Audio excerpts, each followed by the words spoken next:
सत्संगत जी, प्यार से कहना धन अहंकार जी। आज जहाँ जम्मू, उधमपुर, पठानकोट के सभी महात्मा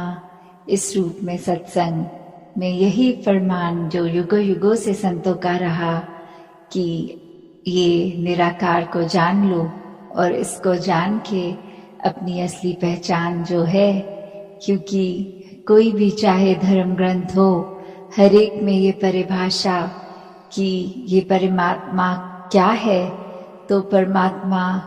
वही जो हर एक ने अपने ग्रंथ के हिसाब से डेफिनेशन अगर मिला के देख लें तो ये सदैव रहने वाला सच है। इसका कोई अंत नहीं, इसकी कोई शुरुआत नहीं, इसको काटने से ये कटेगा नहीं, इसको जलाने से ये जलेगा नहीं। और कैसे ये फिर एक, अगर हम साइंस की तरह एक बात करें कि अगर हम कोई चीज टच करते हैं या तो वो सॉलिड होती है या लिक्विड होती है, तो कैसे हम अगर ये परमात्मा का तो देखें तो कोई मैटर ही नहीं है। तो ये एक ऐसी सच्चाई जो कण कण में है, और ये एक ऐसी सच्चाई जो माया में भी है। तो कैसे ये जब माया को हटा देते हैं तो सिर्फ ये सच्चाई ही है जो रहती है। तो हमने कैसे अपने आप को इसके साथ मिलाना है, इस रूह को दातार के साथ, निराकार के साथ मिलाना है, तो वो ब्रह्म ज्ञान द्वारा ही हो सकता है। कैसे हम हमेशा एक दूसरे के लिए, पूरे संसार के लिए एक मन में सद्भाव रखें कि हमें हर पल सिर्फ अपने बारे में नहीं सोचना, हमें हर एक के लिए जीना है। और हर एक के लिए जीना इस तरह कि मन में ना कोई छल कपट हो, सिर्फ दूसरों को एक लब पर खुशी देने का भाव हो। कैसे हमने हर पल अपने हर श्वास में इस दातार का सिमरन करते हुए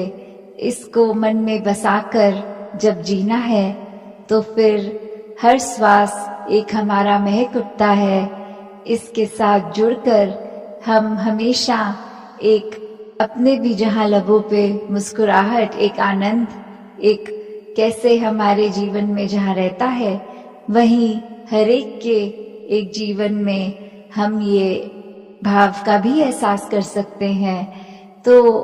कैसे अपने आप को पहले ये ब्रह्म ज्ञान प्राप्त करते ही हमने एक मन में जो विश्वास की बात आती है, वो विश्वास जब आ जाता है कि यही सच है और इसके अलावा और कुछ नहीं पूरे ब्रह्मांड में, तो फिर वही विश्वास ब्रह्म ज्ञान के साथ जब मिलता है तो भक्ति का ये रूप सुंदर देखने को मिलता है। और फिर ये भक्ति कुछ पलों के लिए नहीं, ये भक्ति कुछ स्पेसिफिक आवर्स के लिए नहीं,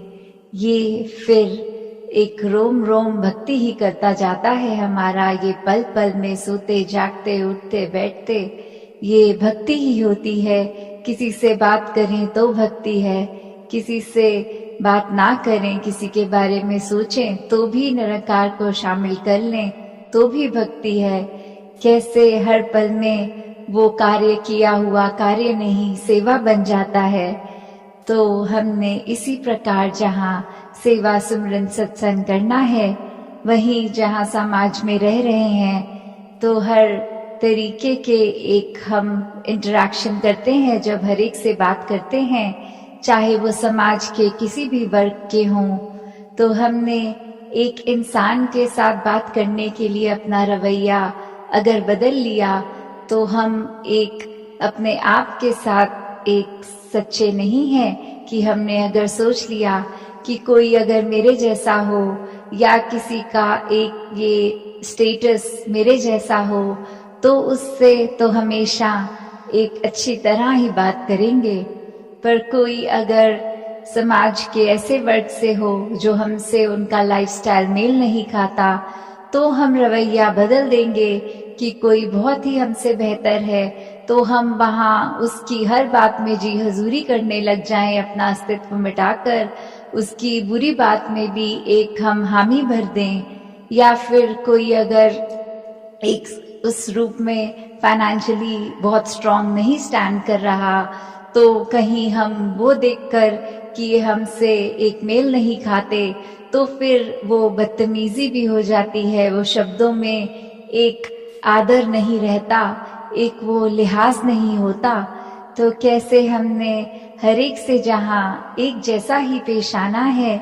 इसलिए नहीं क्योंकि एक ये करना अच्छा गुण है, पर इसलिए भी कि एक परमात्मा ही तो है जो हर एक के शरीर में है, और ये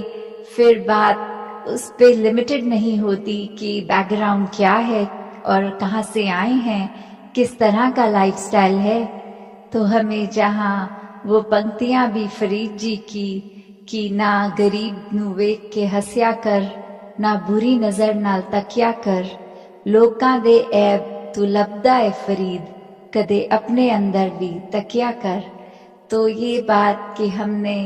अपने आप ही के अंदर ही हमेशा पहले झांकना है कि अगर हम अच्छे हैं तो हर कोई अच्छा नजर आएगा, और अगर हमारी ही नजर में वो भेदभाव है तो फिर हमें कोई एक समान नहीं दिखेगा। हमें अपनी ही नजर को वो समदृष्टि वाली निगाह बनानी है कि हर कोई एक है, और ये जब एक ही देखते हैं हर एक में, इसी को दातार को देखते हैं, तो फिर एक हर समय हमारे अंदर भी वो ठहराव है, वो कुछ हमें नर्वस नहीं करेगा, कुछ एंग्शियस नहीं करेगा। चाहे किसी से बात करनी हो, कहीं जाना हो, कैसे हम आराम से एडजस्ट कर लेते हैं। फिर हर एक को जब जान लेते हैं कि शायद उनका एक नेचर, उनका स्वभाव हमसे काफी अलग है, फिर भी एक ये हमारा ही रूप है। ये हर कोई बिल्कुल उसी प्रकार जैसे एक शीशा, एक आईना, हम जब देख रहे हैं और हमें खुद ही अपने आप को उसमें देख रहे, तो फिर ये बिल्कुल एक बायसनेस भी खत्म हो जाती है कि हम फिर किसी के साथ जबरदस्ती अच्छा या बुरा नहीं बनेंगे उसको इम्प्रेस करने के लिए, या उसको अपने एक ऐसे छोटा फील कराने के लिए।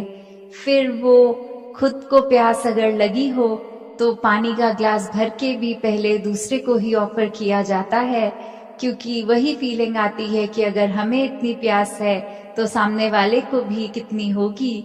तो अपने आराम से पहले फिर संत दूसरों के आराम के बारे में सोचते हैं। तो बस जब निगाह जब तक अपने ऊपर है कि हम अपने आप को ठीक रखें तो पूरा संसार ही ठीक होगा। जैसी दृष्टि वैसी सृष्टि, खुद हम अच्छे तो हर कोई अच्छा लगेगा। अगर हम अच्छी बातों के प्रति अट्रैक्ट होते हैं तो खुद वो गुण हमारे अंदर आते हैं, और वहीं अगर स्वभाव ऐसा बन जाए कि सिर्फ ऐसे ही लोगों को हम पसंद करें जो सिर्फ एक दूसरे की ही मजाक उड़ाएं, एक निंदा करें, एक गॉसिप में यकीन रखते हैं, तो फिर हमारे मन में यही रहेगा कि उनको अगर कोई नई इन्फॉर्मेशन पता है जाके उन्हीं से बात किया जाए। कितने एक वो मजा आने लगता है। फिर दूसरों की कमियों को जब पता लगता है तो वो उस चीज में एक मजा लेने वाला नेचर बन जाता है। तो हमें ये चेतनता इस दातार ने बख्शी है कि हमें अपने आप को जहाँ ठीक रखना है, वहाँ अगर कोई आसपास एक ऐसी संगति भी मिल रही है जो एक गुरमत अनुसार नहीं है, तो वहाँ एक हमने अपनी खुशबू उस जगह भी बिखेरनी है, और इस तरह हर एक को ये बात भी समझानी है कि अगर इस ब्रह्म ज्ञान को प्राप्त करके एक ब्रह्म ज्ञानी वह हो गए हो, ये अवस्था जो ब्रह्म ज्ञानी आप निराकार तो खुद निराकार हो गए हो, तो निराकार जैसे पावन साफ अपने मन को भी रखना है। और फिर ऐसी छोटी ये नैरो माइंडेड सोच, इसमें इंडल्ज नहीं करना, कैसे इसमें एक दिलचस्पी नहीं लेनी, तो अपने आप को जहाँ बचा बचा के चलना है हर पल। यही भक्ति है कि हर तरह का रंग जब होगा तो वो रंग तो चढ़ेगा, पर कैसे अपने आप को बचाना है और अगर कोई रंग चढ़े भी तो वो सिर्फ अच्छाई का हो, भक्ति का हो। जैसे हम देखते हैं कि अगर कोई चीज़ हम पेंट कर रहे हों, हमने अगर उस जगह वाइट कलर का पेंट लगाया और वो सूख गया, उसके बाद फिर हम कैनवस पे चाहे कोई रेड कलर लगाएं या कुछ भी, वो एज इट इज़ रंग उस पे, उस सफ़ेद कैनवस पे आता रहता है। और फिर अगर हम ब्लैक लगा देते हैं, उसके बाद लगता है कि ये इतना डार्क हो गया, अब इसको लाइट कैसे किया जाए। तो कितने ही कोट्स फिर वो हो सकता है पूरी पेंट की बॉटल एक वाइट की भी लगा दें तो भी फेंटली वो ब्लैकनेस नज़र आएगी पेंट की। तो कैसे हमने इस तरह अपने आप को बचाना है कि ये चाहे सिमरन ऐसी दात है कि करते ही वो मन हमारा फिर से पाक पवित्र साफ हो जाता है, पर सिर्फ इसको उस तरह बैकअप ना बनाएं कि हमें जब कोई गलती करने का एहसास होगा तो बख्शवाना ही है और ये दातार तो बख्श ही देगा। तो इस तरह हम गलतियां करते भी जाएं तो एंड रिजल्ट तो ये है टूल सिमरन का, वो करके अपने आप को साफ करवा लेंगे। तो जब उस नियत से गलती की जाती है कि गलती करना जस्टिफाइड है, तो फिर वो सिमरन भी मन से उस तरह नहीं होता क्योंकि उसमें भी चालाकी आ गई है। तो सिमरन सिर्फ एक प्योरिटी है। तो हम अपने आप को जितना ही दातार से जोड़े, इस पवित्र निराकार से, मन भी उतना ही पवित्र हो, वाणी से भी पवित्रता, भाव से भी पवित्रता। तो हर एक पे दातार कृपा करे कि भक्ति हर एक की और मजबूत होती जाए। साथ संगत जी, धन निरंकार जी।